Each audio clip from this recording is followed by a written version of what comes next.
Здравствуйте, друзья! Славянская принцесса из Алтая.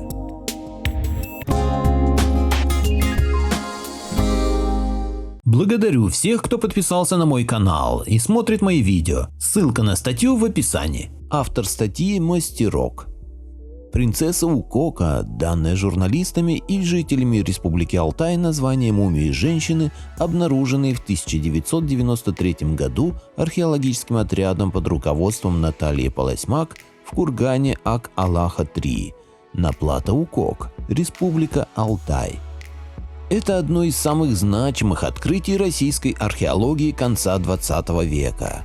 Курган представлял собой полуразрушенный памятник, который еще в древности пытались ограбить. В наше время памятник подвергся разрушению в связи с сооружением пограничных коммуникаций. В ходе раскопок археологи обнаружили, что колода, в которую было помещено тело похороненной, заполнена льдом. Именно поэтому мумия женщины хорошо сохранилась. Исследования показали, что захоронение относится к периоду пазырыкской культуры Алтая, сделано в V-III веках до нашей эры. Исследователи считают, что генетически населявший в то время народ близок к современным селькупам и уйгурам. Она умерла в молодом возрасте, около 25 лет от роду, и принадлежала к средним слоям пазырыкского общества. На теле женщины обнаружены хорошо сохранившиеся татуировки. В кургане также обнаружены вещи, домашняя утварь и так далее. Некоторые жители Горного Алтая после обнаружения мумии стали требовать запрета раскопок на Алтае и перезахоронения мумии. Они заявили, что алтайцы всегда знали место захоронения этой женщины, якобы принцессы Кадын, и поклонялись ей как прародительнице алтайского народа. Однако при проверке все эти факты не нашли подтверждения. Анализ ДНК из скелета принцессы показал ее индоевропейское происхождение, следовательно, она не может быть прародительницей монголоидных алтайцев. Знаки на теле, детали захоронения говорят о принадлежности к жреческим слоям высокого уровня, населявших в те времена Центральную Азию скифов. Давайте узнаем подробнее об этой истории. В 1993 году археологическая экспедиция новосибирских ученых под руководством кандидата исторических наук Натальи Полосмак, работавшая на горном плато Укок близ китайской границы, вскрыла 3 древних захоронения. В 2 из них тела погребенных сохранились поразительно хорошо, учитывая то, что с момента их смерти прошло несколько тысячелетий. В одной было мумифицированное тело молодого мужчины, в другой – мумия принцессы. По словам директора Новосибирского института археологии и этнографии Анатолия Деревянко, это произошло в силу стечения счастливых для ученых метеорологических обстоятельств. Могилы попали в условия так называемой искусственной вечной мерзлоты. Первый же снег, выпавший на них, превратился следующим летом в лед, но окончательно не растаял ни тогда, ни потом.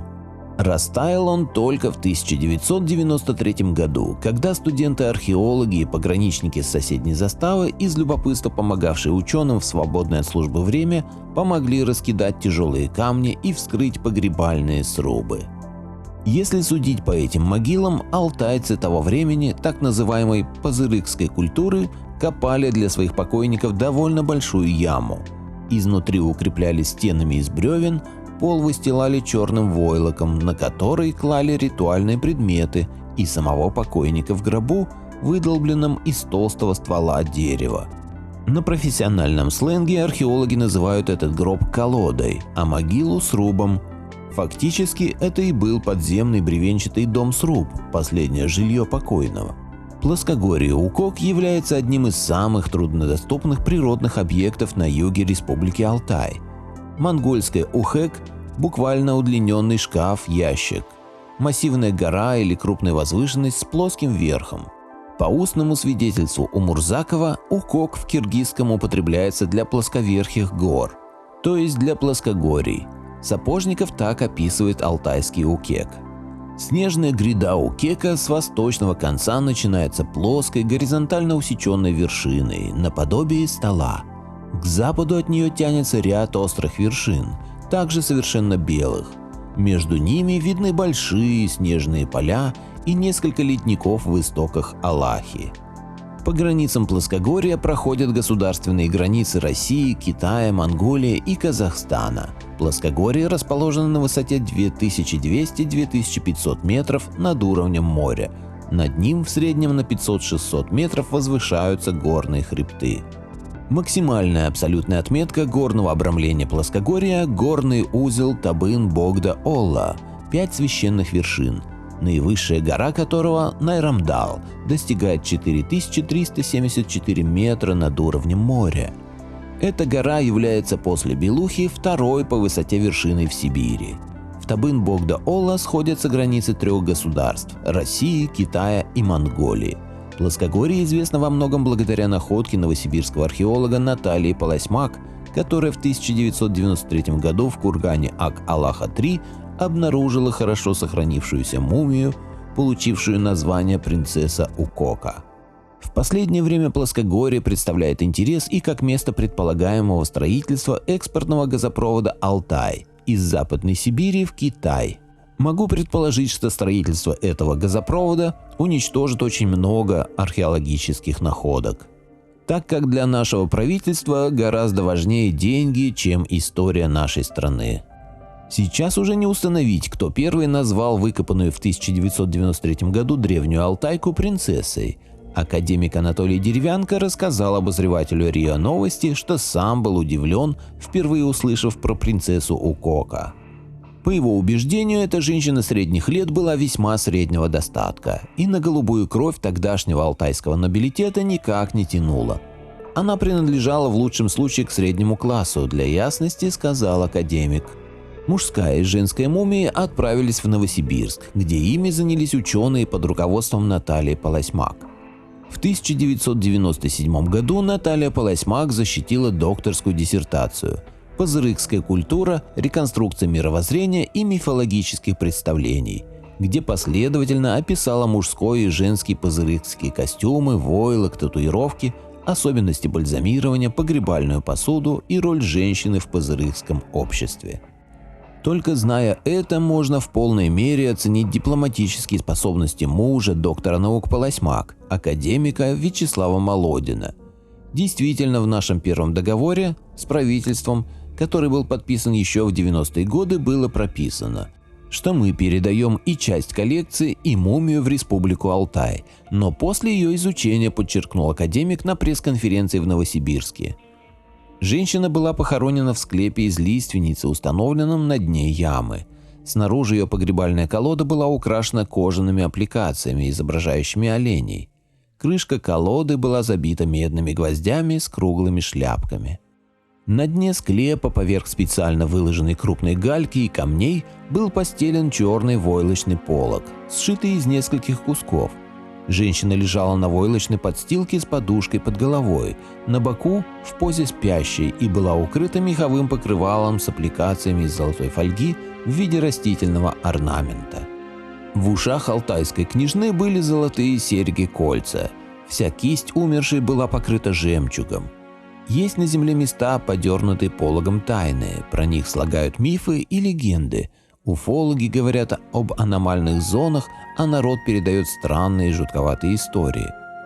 В сердце Алтайских гор, за высокими перевалами и реками, на краю обитаемого мира расположена затерянная земля. Местные жители называют ее Укок, что звучит как слово «небо», и считают, что здесь открываются ворота в высший духовный мир. Мировую известность Плата получила после того, как было обнаружено тело похороненной скифской девушки, сохранившейся в ледяной линзе. Место с богатыми пастбищами, но очень суровым климатом. Снег бывает и в июле месяце, и издревле считалось священным. Камни с изображениями почитаемых животных и духов, петроглифы, оленьи камни, идолы, оставленные кочующими племенами, скифами, жившими здесь за 5 веков до нашей эры, многочисленные курганы с погребениями знатных воинов – это не полный перечень многочисленных следов могучей энергетики этой земли. Последние исследования аэрофотосъемки привели к новому открытию гигантских рисунков, геоглифов, различимых с большой высоты. Послания ли неведомых жрецов или знаки для инопланетников, никто сказать не может. Земля продолжает хранить свои тайны. Ведь именно здесь, по преданиям, находятся восточные врата в мифическую Шамбалу, страну богов и героев, страну, куда много веков тому назад ушла прекрасная девушка в поисках любви. Под сенью священной горы Плата-Укок расположена на самом юге Алтая, под священной пятиглавой горой Табын-Богда-Олла, стоящей на стыке 4 границ Монголии, Китая, Казахстана и России. Плата огорожена со всех сторон горными хребтами с 2 перевалами, одноименными Укок, ведущими в Казахстан и теплый ключ в Россию. На Плата берут начало реки Ак-Алаха и Калгута, дающие начало сибирским Аби и Иртышу. Грунтовая дорога, идущая от теплого ключа к перевалу Укок и пересекающая Плата с востока на запад, контролируется 2 пограничными заставами на реке Аргамджи и на реке Ак-Алаха, Челябинская казачья, неподалеку от которой была найдена скифская принцесса. В последние 2 десятилетия плоскогорье Укок попало под пристальное внимание СМИ. Все началось в 90-х годах, когда археологи в одном из курганов в ледяной линзе нашли хорошо сохранившуюся мумию молодой девушки в богатых одеждах и с татуировкой, изображением грифонов на плече. Версия о том, кем при жизни была юная дева, получившая тут же титул принцессы Укока, выдвигались самые неожиданные и невероятные. От жрицы скифов до посланницы небес, что, впрочем, совершенно не мешает алтайцам считать ее своей прародительницей по имени Кыдым и иметь свои планы относительно ее дальнейшего пребывания на земле. При первой же возможности они закопали бы ее обратно, чтобы успокоить ищущий пристанище дух и таким способом прекратить участившиеся в последнее время на Алтайской земле катаклизмы, от землетрясений до монетизации. Ученые из Новосибирского академгородка провели большую работу по исследованию найденной древней культуры. Обнаруженные факты просто ошеломляют. Найденные захоронения принадлежат скифам, именно об этом говорят ученые. Все детали открытия в реконструкции внешнего вида людей по черепу и генетические анализы и особенности захоронения, характерные только для скифов, и традиционные скифские украшения, предметы быта. Все эти мелочи укладываются в единую картину и подтверждают предположение о том, что на территории Алтая издавна не менее 4000 лет до нашей эры проживали народы европейской внешности, то есть скифы, прародители русских. В специальной археологической литературе обитателей Укока иногда называют пазырыкцами. Это название происходит от названия урочища Пазырык, где еще в 1929 году были найдены материальные свидетельства существования древней скифской цивилизации, таких же людей, которые жили в Причерноморье. Находки на Укоке принадлежат этой же материальной культуре, поэтому людей, живших на Пазырыке и Укоке, обобщенно называют пазырыкцами. Но для нас важно, что они скорее относились к русским, чем к алтайцам. Не будем сейчас подробно останавливаться на причинах усиленного навязывания обществу точки зрения об обратном. Скорее всего, дело в том, что сейчас история Алтая пишется публицистами, краеведами и политиками. Представители национальной науки в этом процессе не участвуют, но к их голосу никто не прислушивается. Вряд ли захоронение мумии способно защитить Алтай от отголосков землетрясений, которые происходят на другой стороне земного шара. После обнаружения принцессы Госсобрание Республики Алтай приняло постановление о запрете проведения в Горном Алтае археологических изысканий, а Плата-Укок было объявлено зоной покоя. Результаты исследований заставляют по-новому взглянуть на вещи, связанные с историей Евразии. Фактически речь идет об открытии высококультурной евразийской цивилизации, которая существенно раздвигает наше представление о древнем мире вообще, сказал глава РАН, который в понедельник на церемонии в Кремле назвал имена лауреатов Госпремии. Вячеслав Молодин и Наталья Полосьмак открыли и исследовали уникальные комплексы пазырыкской культуры VI-III веков до нашей эры на территории Горного Алтая. На счету археологов обнаружение скифских мумий, в частности мумии принцессы Укока. Кстати, самим ученым это название не очень нравится. Вячеслав Молодин даже как-то сказал в интервью газете, что это вовсе не принцесса, а обычная женщина, а миф о принцессе раздули журналисты. Открытие интересно тем, что дало возможность многое узнать о предках азиатских и американских народов. В 1998 году ЮНЕСКО приняло решение о внесении Плато-Укок в список объектов всемирного наследия.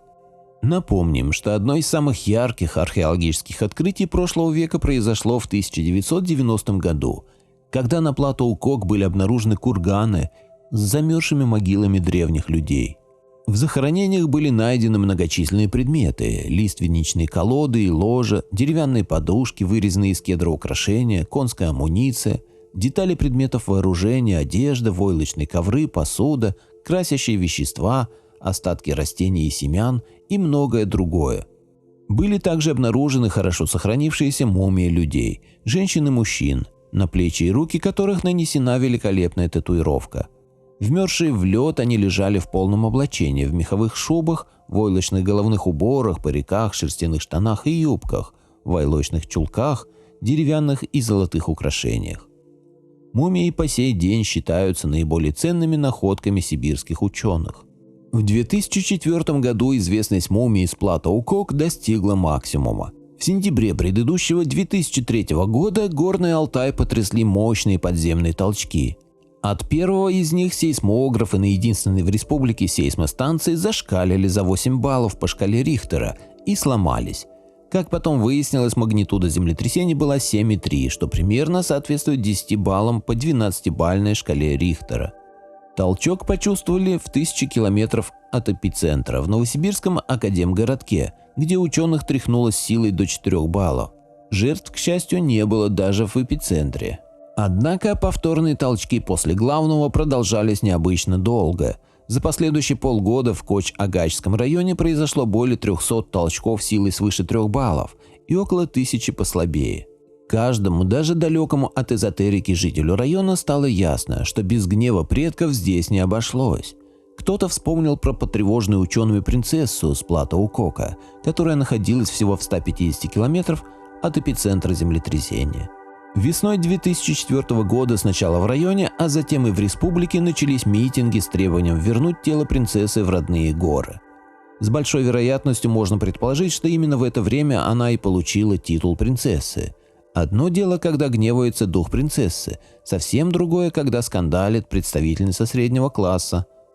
В апреле 2004 года глава Коч-Агачской администрации Ауильхан Джаткамбаев собрал подписи своих земляков под требованием вернуть принцессу на родину и отправил полпреду президента в Сибирском округе Леониду Драчевскому.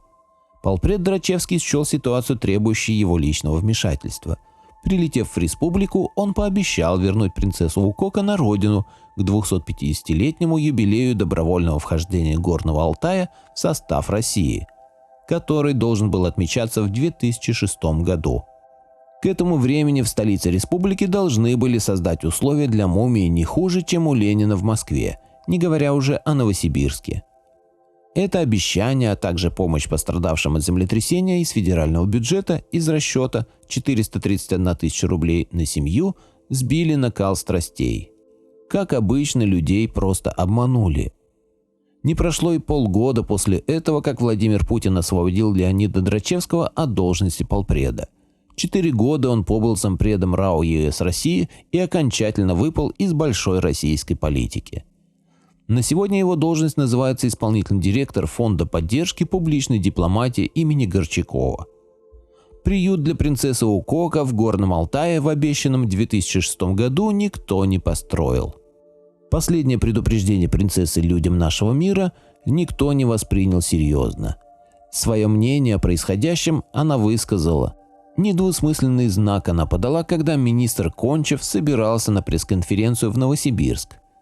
Только выехал из дома в 4 часа, сразу начало трясти, 5,6 балла, эпицентр в Акташе. Это примерно тот регион, где у нас было землетрясение в 2003 году. Министр предупреждению не внял. Парадоксальная вещь, буквально на границе Новосибирской области получилось, что нас боднула машина. Пришлось вызвать ГАИ, признался он. При этом горно-алтайский министр еще не знал всего. В НИЦ биомедицинских технологий Виллер сохранность мумии принцессы Укока курировали 2 специалиста. Сейчас один лежит в больнице, второй уволился, сообщили в институте. В 2012 году принцесса Укока ждали на аэродроме города Горно-Алтайска дольше, чем предполагали, так как вертолет, который я доставлял из Новосибирска, задержался на несколько часов из-за нелетной погоды. И вот, наконец, вертолет приземлился в аэропорту города Горно-Алтайска. Вертолет встречали представители власти во главе с исполняющим обязанности председателя правительства Республики Алтай Юрием Антарадоновым и работники музея. Затем мумию транспортировали на автомобиле медслужбы в Национальный музей имени Анохина, который был недавно отстроен. Принцессу Укока поместили в специальный саркофаг, который сделали для этой цели. Мумия будет храниться в специальных условиях, которые создаст изготовленное в Германии специальное оборудование для поддержания и контроля особого температурного и влажностного режима. Эта находка утвердила то, что славянские племена жили в древности и на территории нынешнего Алтая. Именно поэтому при строительстве правительственных дач на Алтае варварски уничтожаются древние захоронения, о которых стараются умалчивать. Ведь если история славян обогатится новыми данными, то это будет не на руку историкам, фальсифицирующим истинную историю славянского народа. Хочу напомнить, что мое мнение не всегда совпадает с мнением автора статьи. Автор статьи – Мастерок. Поделитесь моим видео в соцсетях с родными, друзьями и знакомыми. Люди имеют право знать все точки зрения. Всем спасибо за внимание, буду рад вас видеть на своем канале снова.